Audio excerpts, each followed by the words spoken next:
Assalamualaikum warahmatullahi taala wabarakatuh. Saya Nur Unwan Binti Anwar bersama rakan-rakan seperjuangan saya Nur Hazwan Husna binti Saufi dan Nur Aini binti Muhammad. Kami akan membentangkan tentang analisis perkembangan sistem pendidikan di Malaysia dan hubungannya dengan falsafah pendidikan dalam membentuk kemenjadian murid.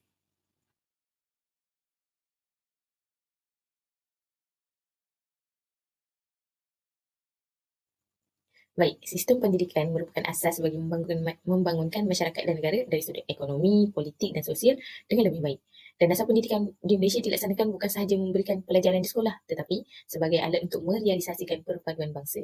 Pelaksanaan sistem pendidikan di Malaysia hendaklah mengikut keperluan dan kesesuaian masyarakat Malaysia yang berbilang kaum.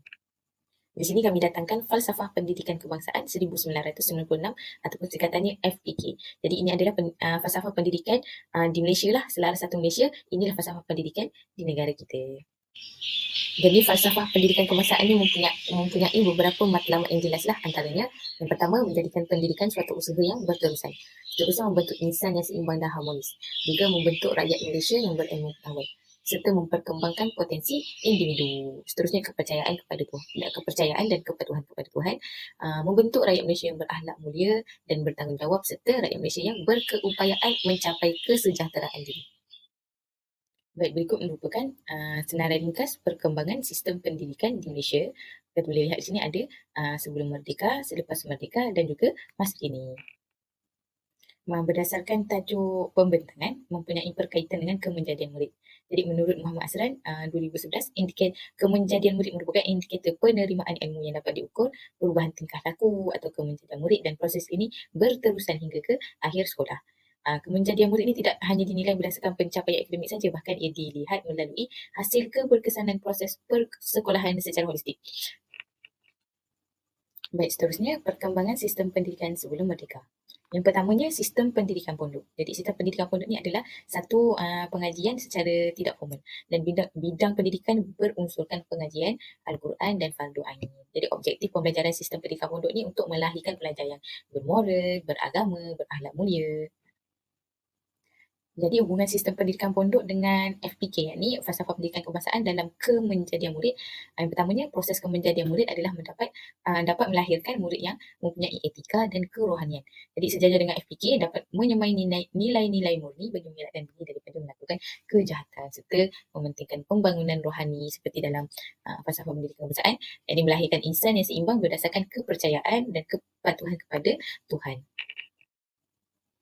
Seterusnya, yang kedua, sistem pendidikan vernakular. Jadi wujudnya sekolah vernakular seperti sekolah Melayu, sekolah Cina, sekolah Tamil dan sekolah Inggeris. Dan sekolah-sekolah ini menggunakan bahasa ibunda sebagai bahasa perantara mereka. Seperti sekolah Melayu menggunakan bahasa Melayu sebagai bahasa perantara. Sekolah Cina menggunakan bahasa Cina sebagai bahasa perantara, dan seterusnya lah. Buku teks dan kurikulum tidak seragam dan dibawa daripada negara asal. Dan sekolah-sekolah ini hanya khusus untuk satu kaum. Jadi sekolah Melayu khusus untuk kaum Melayu. Sekolah Cina khusus untuk kaum Cina dan seterusnya. Jadi berikut merupakan sistem bagi sekolah vernakular. Kita tengok contoh kat sini. Sekolah vernakular Melayu didikan hanya untuk anak-anak bangsawan. Sekolah vernakular sukar berkembang kerana kekurangan guru, dan banyak sekolah Melayu ditutup kerana kekurangan pelajar. Dan sekolah vernakular Cina ditubuhkan pada tahun 1815 oleh Persatuan Mubalik London dan masyarakat Cina. Bahasa Cina atau Mandarin menjadi bahasa pengantara serta warisan budaya, diperkembangkan warisan budaya Cina lah. Seterusnya, sekolah vernakular Tamil, masyarakat India yang tinggal di ladang kurang berminat untuk mendirikan sekolah, menyebabkan bilangan pelajar tak ramai. Bahasa Tamil dijadikan sebagai bahasa perantara, dan kod buruh dikuatkuasakan pada tahun 1925. Semua ladang yang mempunyai 10 orang kanak-kanak wajib menyediakan institusi pendidikan. Sebenarnya sekolah vernakular Inggeris. Sekolah Inggeris hanya di kawasan bandar yang diajar oleh paderi atau penyebar agama Kristian, dan menjadikan bahasa Inggeris sebagai bahasa perantara. Jadi apakah hubungan sistem pendidikan vernakular dengan FPK, yakni falsafah pendidikan kebangsaan dalam kemenjadian murid? Jadi setiap kaum mementingkan pendidikan sehingga terwujudnya sekolah vernakular mengikut kaum.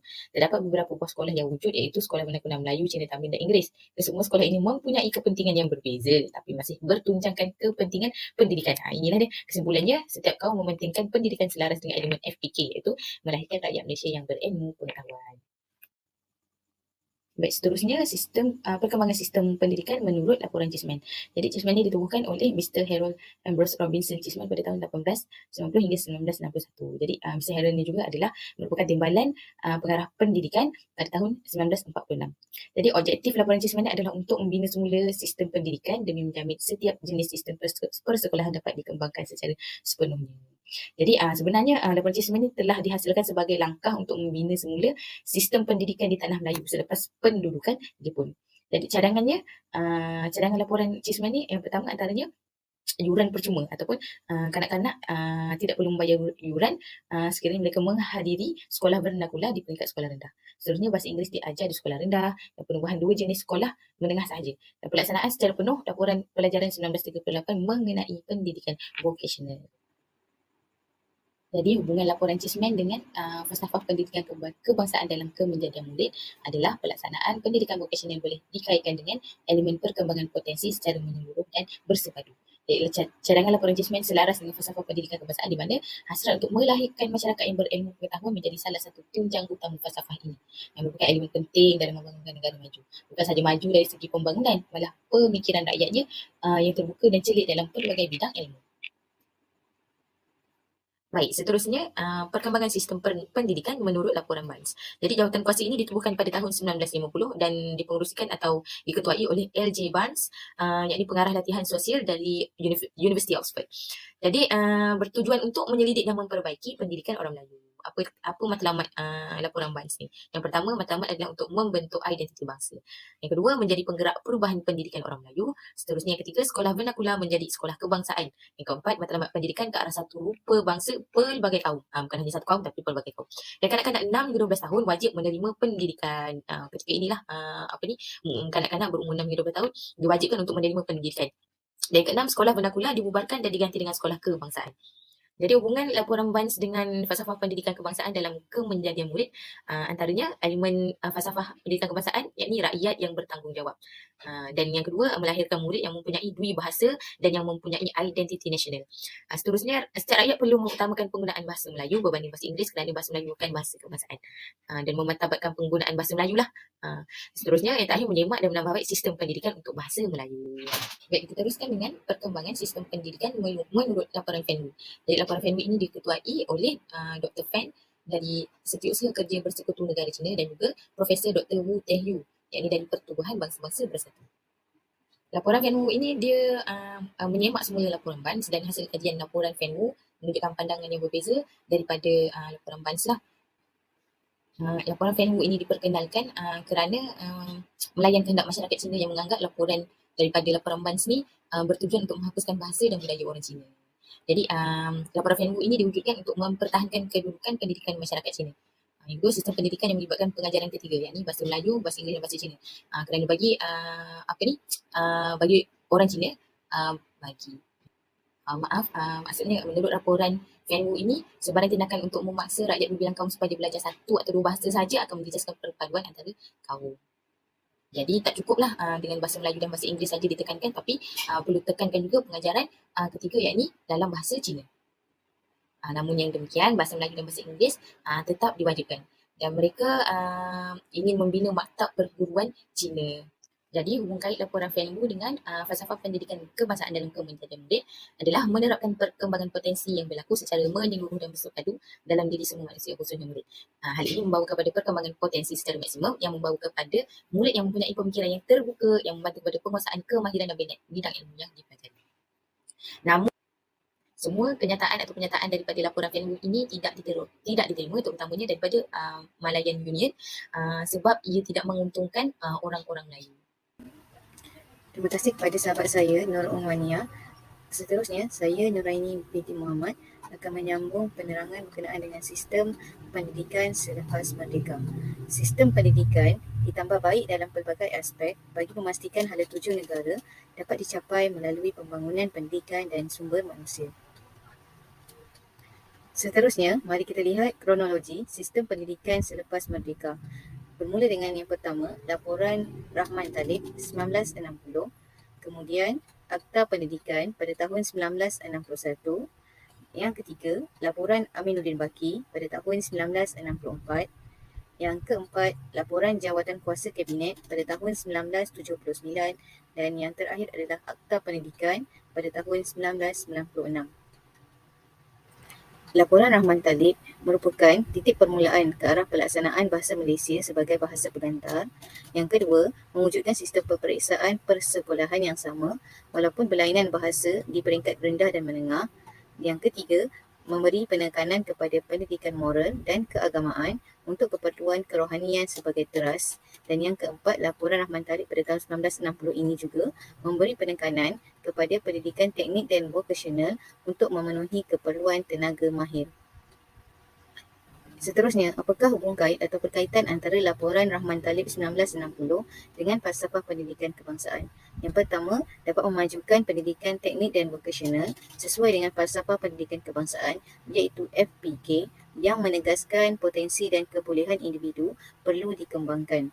Seterusnya, mempunyai elemen untuk mencapai kesejahteraan diri kerana memberi penekatan kepada pendidikan moral dan keagamaan. Seterusnya, kronologi yang kedua iaitu Akta Pendidikan 1961. Akta Pendidikan 1961 memberi penegasan kepada pendidikan asas 3M iaitu membaca, menulis dan mengira. Yang kedua, akta ini juga memberi penegasan kurikulum mengikut acuan Malaysia. Yang ketiga, pendidikan menengah atas melalui 2 jurusan iaitu jurusan akademik dan vokasional. Dan yang keempat, peluang melanjutkan persekolahan dari 9 tahun kepada 11 tahun. Hubung kait antara Akta Pendidikan 1961 dengan falsafah pendidikan kebangsaan. Yang pertama, ia berkait rapat dengan elemen melahirkan rakyat yang berpengetahuan berdasarkan penguasaan dalam kemahiran 3M iaitu membaca, menulis dan mengira. Yang kedua, ia mempunyai elemen untuk memperkembangkan potensi secara menyeluruh dan bersepadu dengan penghasilan 2 jurusan iaitu jurusan akademik dan jurusan vokasional. Kronologi yang ketiga iaitu laporan Aminuddin Baki pada tahun 1964. Yang pertama, umur berhenti sekolah dinaikkan menjadi 15 tahun. Yang kedua, menyediakan peluang pekerjaan. Yang ketiga, pelajaran sekolah menengah rendah dinaikkan hingga 3 tahun. Yang keempat, memperkenalkan sekolah teknik. Dan yang kelima, pelbagai jenis kursus perlu untuk melahirkan tenaga mahir. Seterusnya, kita akan dapat lihat apakah hubung kait antara laporan Aminuddin Baki 1964 dengan falsafah pendidikan kebangsaan. Dalam dua perkara ini, dia mempunyai elemen untuk memperkembangkan potensi secara menyeluruh dan juga kita dapat mempelbagaikan jenis kursus yang bertindak untuk menghasilkan tenaga kerja yang mahir. Seterusnya, sistem pendidikan melalui laporan Jawatankuasa Kabinet pada tahun 1979.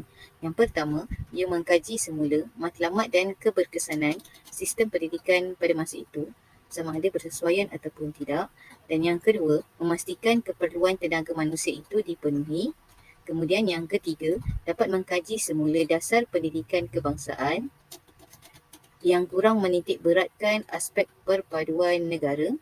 Kemudian yang terakhir, yang keempat, membuat ketetapan secara spesifik penentuan acuan warga negara Malaysia. Seterusnya, mari kita lihat apakah hubung kait antara laporan Jawatankuasa Kabinet dengan falsafah pendidikan kebangsaan. Melalui dua perkara ini, kita dapat melahirkan rakyat yang berakhlak mulia, rakyat yang bertanggungjawab dan juga rakyat yang berketerampilan.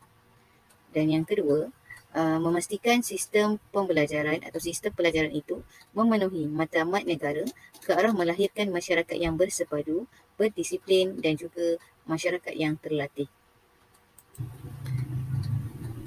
Sebelum kita teruskan kepada sistem pendidikan pada masa kini, mari kita lihat apakah yang terkandung dalam Akta Pendidikan 1996. Akta Pendidikan 1996 menjadi panduan untuk menjadikan sistem pendidikan itu lebih sistematik dan lebih mantap.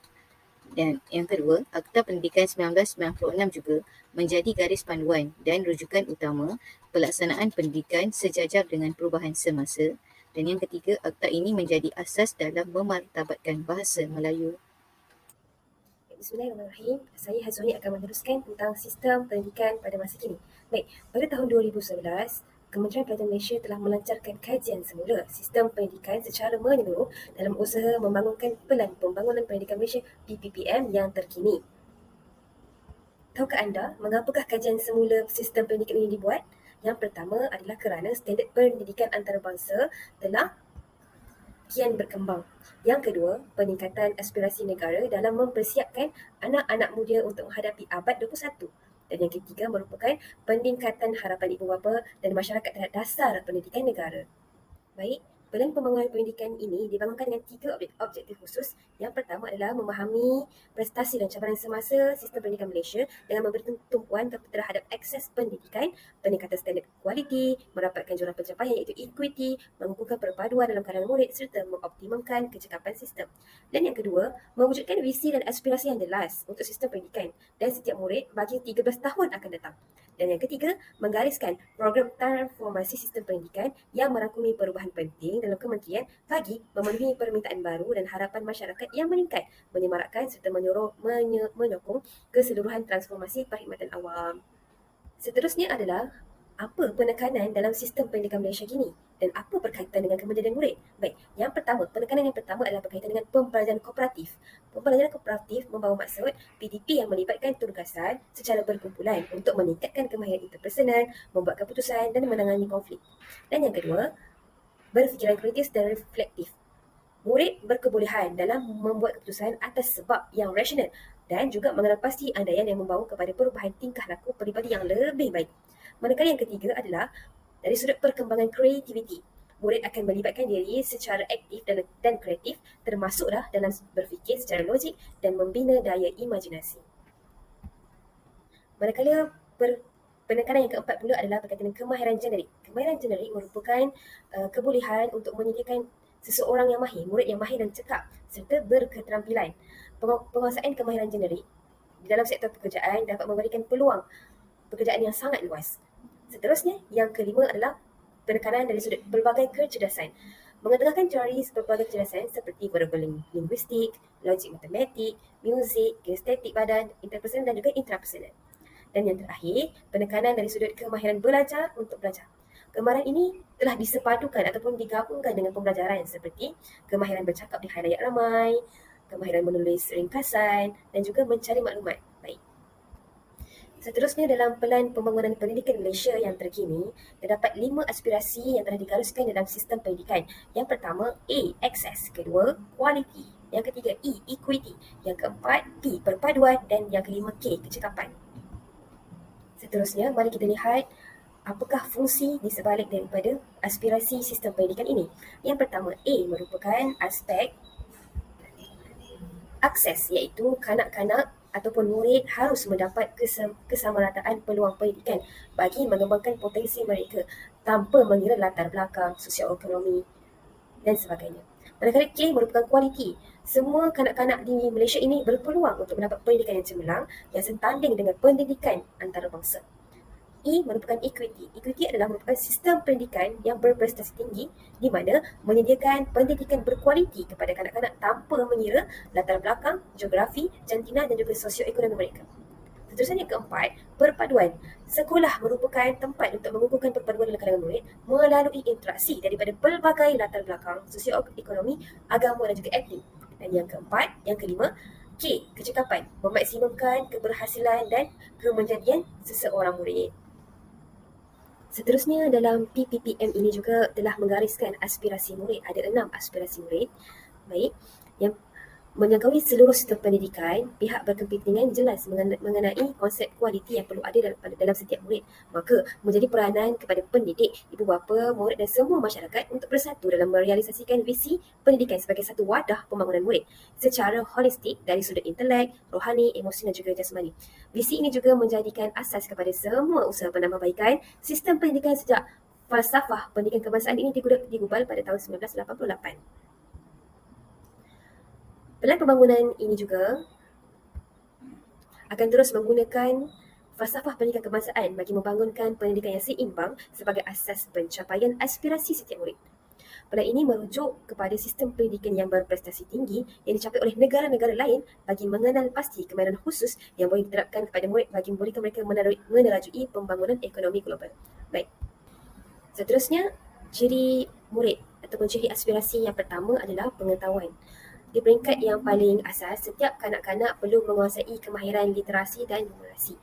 Bermaksud, setiap murid perlu menguasai mata pelajaran teras seperti matematik dan sains.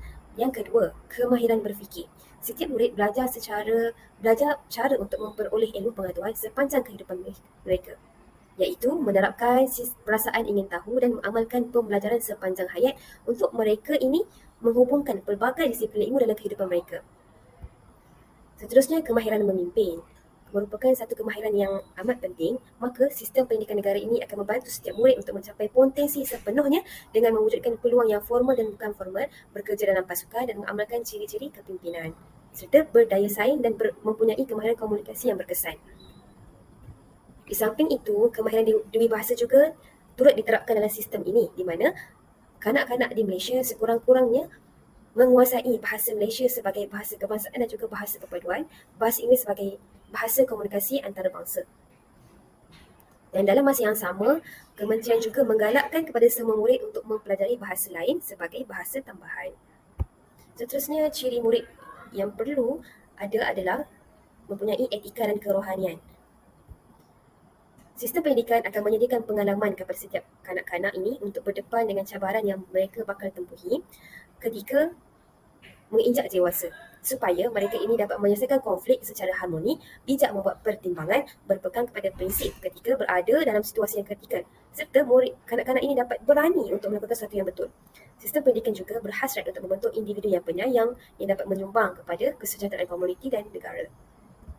Dan ciri yang terakhir adalah merupakan identiti nasional. Identiti nasional terikat dengan prinsip rukun negara yang diperlukan untuk kejayaan pada masa hadapan.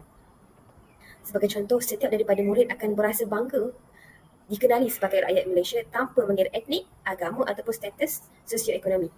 Jadi, dalam diri murid terdapat semangat patriotik yang perlu dipupuk dengan cara memahami sejarah negara, berkongsi aspirasi yang sama untuk masa depan negara demi mewujudkan identiti nasional yang sebenar semangat yang kukuh dan cinta ke tanah air. Identiti nasional ini akan dapat dicapai bukan sahaja melalui belajar memahami, tetapi juga belajar untuk menerima serta menghayati kepelbagaian etnik, agama dan sosioekonomi di negara Malaysia sendiri. Sebagai kesimpulannya, sistem pendidikan Malaysia telah berkembang dengan pesat dan mengalami banyak perubahan dari zaman penjajahan sehinggalah zaman selepas merdeka dan juga sehinggalah sekarang dalam memenuhi kehendak bangsa dan negara setaraf dengan sistem pendidikan negara yang lain. Jadi, perubahan dalam sektor pendidikan ini akan menjadi satu intipati yang penting dalam pengukuhan perpaduan negara ke arah yang lebih baik, kerana pendidikan menjadi peneraju pembentukan masyarakat pada masa akan datang dan secara khususnya adalah menerajui kemenjadian murid sendiri. Sekian, terima kasih. Wassalamualaikum warahmatullahi wabarakatuh.